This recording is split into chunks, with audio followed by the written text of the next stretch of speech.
A Bíblia está repleta de histórias inspiradoras, mas poucas são tão desafiadoras quanto as dos discípulos que deixaram tudo para seguir Jesus. Essa é a grande verdade. Quando Jesus passa por Pedro, por Tiago, por João, por Mateus e tantos outros, ele não oferece fama, conforto ou até mesmo segurança. Ele apenas diz: segue-me, lá em Mateus 4,19. E algo poderoso acontece. Eles largam suas redes, sua zona de conforto e seguem o Mestre. O que leva alguém a abandonar tudo para andar com Jesus? Essa deve ser uma grande pergunta.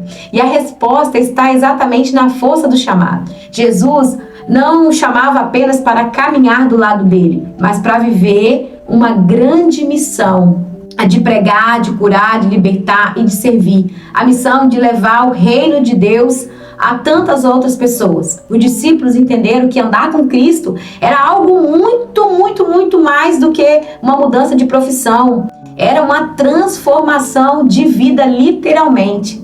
E o mais incrível, Jesus continua chamando. Ele chama eu e você. Talvez não com uma voz audível, mas com toques profundos no nosso coração. Ele nos chama para viver algo maior do que nós podemos imaginar. Deixar o egoísmo de lado, o medo e também as desculpas e nos entregarmos para servir Jesus. Viver os princípios bíblicos nos dias de hoje, eu sei que não é fácil. Exige renúncia, exige fé, mas é uma bênção. Quando nós obedecemos verdadeiramente e escolhemos a verdade, quando decidimos perdoar, amar, agir com justiça e também com humildade, nós estamos realmente vivendo o reino de Deus aqui nessa terra. E os discípulos não foram perfeitos. Pedro negou, Tomé duvidou. Essa é a verdade de muitos e outros temeram, mas eles escolheram permanecer e por meio deles o mundo viveu toda a transformação. Da mesma forma, Deus quer usar a mim e a você. E talvez você ache assim que não tem muito a oferecer, mas lembra, Jesus não escolheu os capacitados. Ele os capacitou porque eles escolheram seguir Jesus.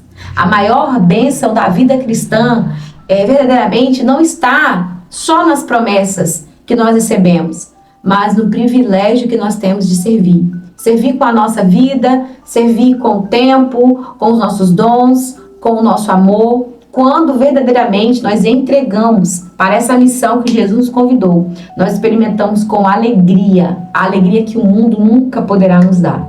E hoje eu te convido para refletir verdadeiramente. Você tem servido como discípulo na sua vida? Você está rendido à missão de Cristo? Você tem buscado viver como os discípulos aqui? Essa é a grande pergunta que nós precisamos fazer. Que possamos verdadeiramente dizer como Paulo: já não sou mais eu que vive, mas Cristo vive em mim, assim como está lá em Gálatas 2:20. E que a nossa vida seja a resposta ao chamado, que sejamos verdadeiramente discípulos corajosos, dispostos e apaixonados pela verdade. E que ao final da nossa jornada nós possamos ouvir de Jesus: muito bem, servo bom e fiel. Deus abençoe sua casa, Deus abençoe sua família.